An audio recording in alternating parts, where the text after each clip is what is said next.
आया हो कि आप घर पे सब सुरक्षित हैं और अपनी स्टडी पे फोकस कर रहे हैं। हमने लास्ट लेक्चर में बात की थी बेटा चार्ज के बारे में। किसके बारे में बात की थी बेटा? चार्ज के बारे में। चार्ज की हमने हिस्ट्रिकल व्यू पढ़ लिया था, उसके बारे में हमने यूनिट पढ़ ली थी। आज हम बात करेंगे उसकी बेसिक प्रॉपर्टीज़ के बारे में। इसकी बेसिक प्रॉपर्टीज़ क्या क्या है चार्ज की, उसके बारे में हम स्टडी करेंगे। तो चार्ज की बेटा मोस्टली 4 बेसिक प्रॉपर्टीज़ हैं। ठीक है, चार्ज की कितनी बेसिक प्रॉपर्टीज़ है? 4 बेसिक प्रॉपर्टीज़ है। फर्स्ट जो बेसिक प्रॉपर्टी है वो है बेटा additivity of electric charge. Additivity का मतलब क्या होता है कि एक सिस्टम है पूरा। क्या है बेटा?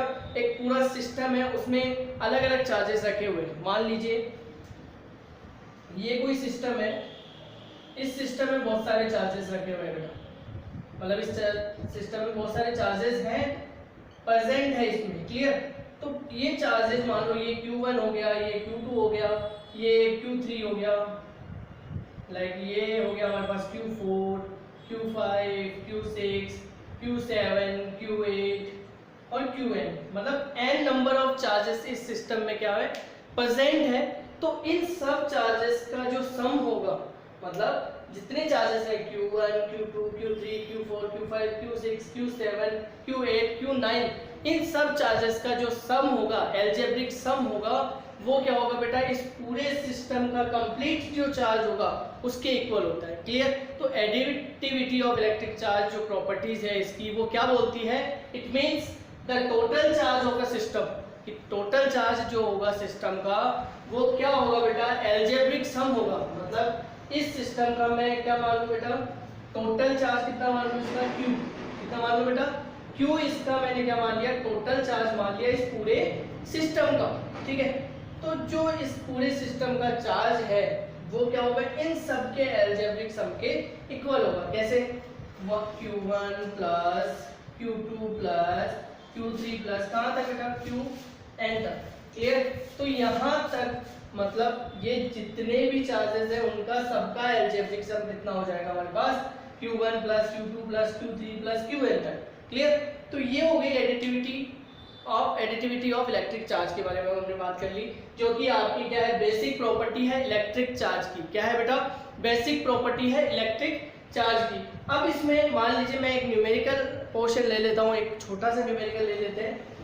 मान लीजिए इस सिस्टम में अलग अलग चार्जेस हैं। Let's see 3 coulomb plus 5 coulomb minus 6 coulomb plus 7 coulomb minus 1 coulomb minus 2 coulomb. ये इसमें अलग अलग चार्जेस हैं। ठीक है, तो इस पूरे सिस्टम का क्या पूछे आपसे? पूरे सिस्टम का चार्ज क्या होगा बेटा? टोटल चार्ज कितना होगा? यानी QT, टोटल चार्ज इस सिस्टम का मुझे बताना है। तो कितना बताओगे आप? क्या करेंगे आप? QT इक्वल्स टू ये चार्ज ले लीजिए 3C प्लस, मतलब जो प्लस वाले हैं उनको एक जगह ऐड कर लीजिए, माइनस वाले हैं उनको एक जगह रख लीजिए।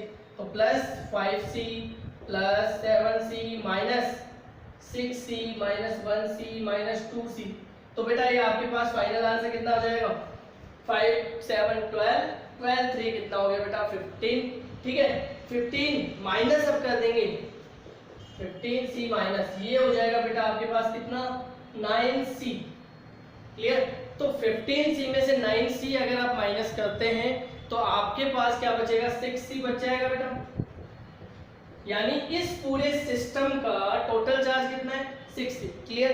तो ये क्या हुआ बेटा? Algebraic sum. एल्जेब्रिक सम में क्या होता है बेटा? प्लस और माइनस दोनों ही इंक्लूड हो सकते हैं। चार्ज किस में भी हो सकता है? प्लस में भी हो सकता है और माइनस में भी हो सकता है। क्लियर? अब हम बात करते हैं बेटा इसके नेक्स्ट टॉपिक के बारे में। जो नेक्स्ट टॉपिक है हमारा कौन सा है?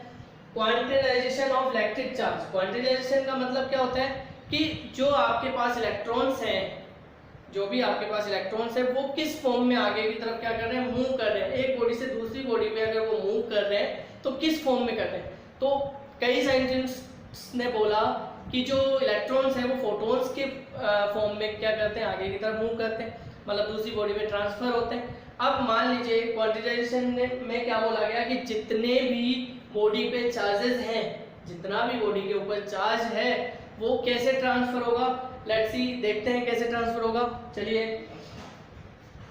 आई होप कि ये टॉपिक आपको समझ में आ गया होगा, एडिटिविटी ऑफ इलेक्ट्रिक चार्ज। अगर फिर भी नहीं समझ में आया तो आप मुझे कमेंट सेक्शन में जरूर डालें कि सर मुझे ये टॉपिक क्लियर नहीं हुआ, तो स्पेशल वो वीडियो आपके लिए अपलोड किया जाएगा। क्लियर बेटा? अब हम बात करते हैं इसके बाद क्वांटिटाइजेशन ऑफ इलेक्ट्रिक चार्ज के बारे में। देखिए बेटा, क्वांटिटाइजेशन ऑफ इलेक्ट्रिक चार्ज हम समझते हैं सिंपल से एग्जांपल से। क्या है, मान लीजिए एक बॉडी ये है, ए बॉडी, सेकंड बॉडी ये है, बी बॉडी। इसमें चार्ज का ट्रांसफर हो रहा है। क्या हो रहा है बेटा? चार्ज का ट्रांसफर हो रहा है। अब ये जो चार्ज का ट्रांसफर है वो ऐसे नहीं जाएगा बेटा कि आपने बोल दिया कि सर आप क्या करो, Q/2 चार्ज इसमें क्या कर दो, ट्रांसफर कर दो। ठीक है, मान लो बोल दिया जाए कि 3E/2 ये चार्ज भी आप क्या कर दो सर, ट्रांसफर कर दो। 5E/2 ये भी आप ट्रांसफर कर दो। तो बेटा ये जो केसेस हैं वो पॉसिबल नहीं है, बिकॉज जितना भी चार्ज होगा एक बॉडी से दूसरी बॉडी में ट्रांसफर होगा वो किस फॉर्म में होगा, Q = plus minus any form में। एनी मीन्स कि इंटीजर फॉर्म में क्या होगा, इस बॉडी से इस बॉडी में ट्रांसफर होगा। जितना भी चार्जेस होगा वो इस बॉडी में, ए बॉडी से बी बॉडी में जो चार्ज ट्रांसफर होगा वो एक किस फॉर्म में ट्रांसफर होगा, इंटीजर फॉर्म में। चार्ज की एक इंटीजर फॉर्म होगा, यानी इलेक्ट्रॉन की एक इंटीजर फॉर्म होगी, उस फॉर्म में क्या होगा, एक बॉडी से दूसरी बॉडी में ट्रांसफर होगा। मान लीजिए जैसे n जब यहाँ पे है 0 ±1 और +-2,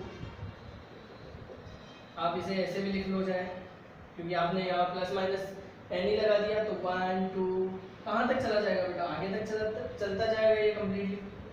अब ये तो है नहीं कि 2 इलेक्ट्रॉन्स ही क्या होंगे, ट्रांसफर होंगे, 3 इलेक्ट्रॉन्स ही ट्रांसफर होंगे, इन्फिनिटी इलेक्ट्रॉन्स क्या होंगे, ट्रांसफर होंगे। हम काउंट नहीं कर सकते कि एक बॉडी से इस दूसरी बॉडी में कितने इलेक्ट्रॉन ट्रांसफर होंगे। मान लो इस पेन की मैं बात करता हूँ, इस पेन में मैं काउंट नहीं कर सकता कि कितने इलेक्ट्रॉन्स हैं। इन्फिनिटी टाइप में मैं बात करता हूँ कि इसमें क्या है, इन्फिनिटी इलेक्ट्रॉन्स हैं, जो कि क्या होंगे, अगर मैं इसको क्या करूँगा, यहाँ रब करूँगा, रब करने के बाद होगा क्या, फ्रिक्शन जनरेट होगा इस सरफेस पे और इस सरफेस में, मतलब हेयर और इस सरफेस में फ्रिक्शन जनरेट होगा, जिसकी वजह से इसमें से जो इलेक्ट्रॉन होंगे वो यहाँ ट्रांसफर होंगे और यहाँ से इलेक्ट्रॉन इसमें ट्रांसफर होंगे, जिसकी वजह से इसके ऊपर चार्जेस क्या हो जाएंगे, डेवलप हो जाएगा। क्यों? क्योंकि ये क्या है, मेरे पास एक क्या है, इंसुलेटर है। क्या है बेटा, ये इंसुलेटर। क्लियर है बेटा ये चीज? फिर मैं बात करता हूँ, यहाँ पे मैंने बताया कि quantisation of electric charge. Quantisation of electric charge का मीन्स क्या है कि जो टोटल चार्ज है, total charge Q of a body is always an integral multiple of a basic quantum charge. अब बेसिक क्वांटम चार्ज क्या होगा बेटा, ये वाला n क्या है यहाँ पे 1 2 3 4, और E जो है हमारे पास वो कितना है 1.6 × 10⁻⁻19 कूलम। ये जो वैल्यू होती है ये मिलिकन ऑयल ड्रॉप, ठीक है, मिलिकन ऑयल ड्रॉप से क्या की गई, फाइंड आउट की गई E माइनस की वैल्यू, मतलब इलेक्ट्रॉन की इसकी वैल्यू, बेसिक क्वांटम चार्ज की वैल्यू कितनी पता की गई 1.6 × 10⁻⁻19 कूलम। ये इलेक्ट्रॉन की वैल्यू होती है। क्लियर है बेटा?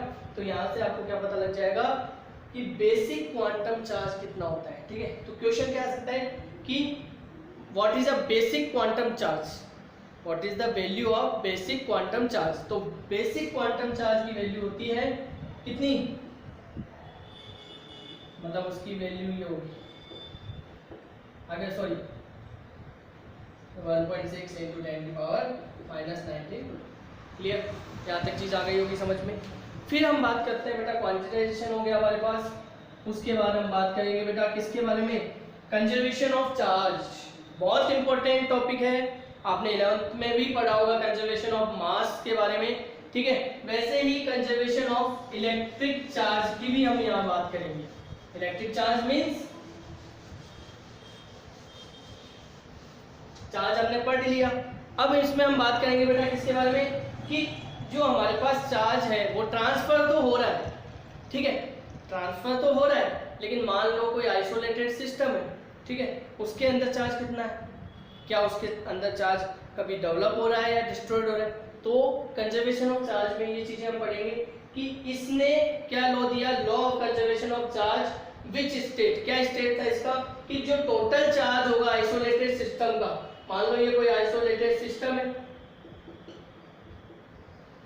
ये कौन सा सिस्टम है बेटा? आइसोलेटेड सिस्टम है। इसके अंदर जो चार्ज होगा वो क्या होगा बेटा? हमेशा रिमेन्स कांस्टेंट। इसके अंदर मान लो 5 कूलम चार्जेस हैं, 5 कूलम चार्ज है इसका, तो ये 5 कूलम चार्ज हमेशा इसके अंदर रहेगा। क्लियर है चीज? मतलब कहने का मतलब है कि किसी भी आइसोलेटेड सिस्टम में चार्ज क्या रहेगा? हमेशा कांस्टेंट रहेगा। सेकंड इसका क्या लो था कि charge can not be created, charge can not be created और नॉर बी डिस्ट्रॉयड, यानी चार्ज को ना तो क्रिएट कर सकते हो ना ही डिस्ट्रॉयड कर सकते हो। जैसे हमने किस में पढ़ा था? Mass of conservation of mass में पढ़ा था क्लास 11th में, ठीक है। तो यहाँ पे कंजर्वेशन ऑफ चार्ज क्या बोलता है कि charge can be charge neither can be created nor be destroyed, यानी चार्ज को ना तो क्रिएट कर सकते हो ना ही डिस्ट्रॉयड कर सकते हो। इसका मैं आपको एग्जांपल देके बताता हूँ। देखो एग्जांपल क्या है? NaCl लेता हूँ मैं। क्या लेता हूँ? एक सिंपल सा एग्जांपल NaCl, जो कि हमने लास्ट टॉपिक में भी लिया था NaCl का एग्जांपल। मान लो NaCl लेता हूँ मैं, ठीक है। NaCl पर चार्ज कितना होता है? 0 होता है। मान लो इसको मैं क्या करता हूँ? तोड़ता हूँ वापस, ठीक है। इसको मैं क्या करता हूँ? तोड़ देता हूँ। तो Na पे तो कितना होता है बेटा? प्लस चार्ज, और Cl पे क्या होता है? माइनस। तो Q इक्वल्स टू, Q की अगर मैं बात करूँ यहाँ पे तो Q कितना आएगा? Minus plus Q minus Q, तो कितना हो गया? 0। तो बिफोर रिएक्शन और आफ्टर रिएक्शन जो हमारे पास चार्ज है Q की जो वैल्यू है वो क्या हो रही है? 0 है। मतलब बिफोर, मतलब रिएक्शन होने से पहले चार्ज 0 है और रिएक्शन होने के बाद भी चार्ज कितना है? 0। इससे क्या पता चल रहा है कि चार्ज को ना तो क्रिएट कर सकते हैं ना ही डिस्ट्रॉयड कर सकते हैं। एक एग्जांपल और लेना चाहूंगा यहाँ पे मैं। मान लो गामा रेज है। कौन सी रेज है बेटा? Gamma rays. जब इनको क्या किया जाता है बेटा? तोड़ा जाता है। गामा रेज में अगर रिएक्शन करवाई जाती है तो ये किस किस में टूट जाती है? एक तो इलेक्ट्रॉन प्लस सेकेंड पॉजिट्रॉन। दो पार्ट में ये डिवाइड होती है। कौन कौन से? एक तो इलेक्ट्रॉन में और दूसरा पॉजिट्रॉन में। किसमें? पॉजिट्रॉन। और ये हो गया इलेक्ट्रॉन। इसको एनर्जी, इसकी जो एनर्जी होती है 1.02 मेगा इलेक्ट्रॉन वोल्ट। इसकी जो एनर्जी होती है वो कितनी होती है? 1.02 मेगा इलेक्ट्रॉन वोल्ट होती है। क्लियर है बेटा ये चीज? तो फिर यहाँ पे ये जो हमने पॉजिट्रॉन लिखा, ये पॉजिट्रॉन होता क्या है एक्चुअली में? पॉजिट्रॉन इलेक्ट्रॉन की पॉजिटिव क्वांटिटी है। मतलब सॉरी मिस्टेक हो गई बेटा ये चीज। ये हो गया आपके पास इलेक्ट्रॉन और ये पॉजिट्रॉन। ठीक है। तो पॉजिट्रॉन क्या होती है? जैसे हमने क्या पढ़ा? इलेक्ट्रॉन। इलेक्ट्रॉन क्या होता है? नेगेटिव इसके ऊपर चार्ज होता है, बट पॉजिटिव पे कौन सा चार्ज होगा? पॉजिटिव। ठीक है। पॉजिट्रॉन पे कौन सा चार्ज होगा? पॉजिटिव चार्ज होगा, इसलिए इसको क्या बोला गया? पॉजिट्रॉन बोला गया। ठीक है। और इसको क्या बोला गया? इलेक्ट्रॉन बोला गया। क्लियर है? ये हमने पढ़ लिया कंजर्वेशन ऑफ चार्ज के बारे में। किसके बारे में पढ़ लिया? कंजर्वेशन ऑफ चार्ज के बारे में। Next basic properties and last properties. Basic property क्या है चार्ज की? कि इनवेरिएंस ऑफ इलेक्ट्रिक चार्ज। यानी इनवेरिएंस का मतलब क्या हो गया? कि चार्ज मैंने इस पेन पे चार्ज मैंने मान लिया 5 कूलम से और मैंने यहाँ रख दिया। इसको मैं आज यहाँ रख रहा हूँ, 10 दिन बाद आके मैं इसको चेक कर रहा हूँ तो भी ये यहीं पे। क्लियर? तो इसके ऊपर 5 कूलम चार्ज था उस टाइम, तो अब भी वही चार्ज है इसके ऊपर 5 कूलम चार्ज। ठीक है। 5 कूलम चार्ज अभी भी वही है, 5 दिन बाद आऊंगा तो भी वही रहेगा। अगर मैं इसको फेंका देता हूँ, 5 कूलम चार्ज इस पे डेवलप्ड है ऑलरेडी, तो इसको मैं क्या करता हूँ? फेंका देता हूँ। ठीक है। तो क्या होगा? 5 कूलम चार्ज ही रहेगा, चेंज नहीं होगा। क्यों नहीं होगा? क्योंकि जब भी कोई बॉडी के ऊपर जो चार्ज होता है वो उसके ऊपर एक क्या है? उसकी फंडामेंटल प्रॉपर्टी है चार्ज। किसी भी बॉडी की एक फंडामेंटल प्रॉपर्टीज है। इसी वजह से चार्ज क्या रहेगी? इनवेरिएंस प्रॉपर्टी शो करेगा। इनवेरिएंस ऑफ इलेक्ट्रिक चार्ज मतलब कि रेस्ट कंडीशन पे जो चार्ज होगा वही चार्ज क्या होगा? मोशन की कंडीशन होगी चार्ज की, उस पे रहेगा, वही रहेगा। मान लो ये कोई बॉडी है, ये रेस्ट पे, इस पे चार्ज मैंने मान लिया 5 कूलम है। अब ये क्या कर रही है? मोशन पे कर रही है। क्या कर रही है बेटा? मोशन करके यहाँ आ गई, तो भी इस पे चार्ज कितना रहेगा, 5 कूलम ही रहेगा।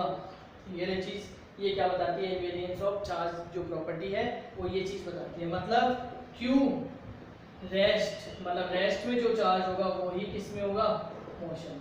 क्लियर है ये चीज़ बेटा। तो इनवेरियंस ऑफ इलेक्ट्रिक चार्ज भी आपको समझ में आ गया होगा। आई होप कि आपको ये लेक्चर अच्छे से समझ में आ गया होगा। थैंक्स।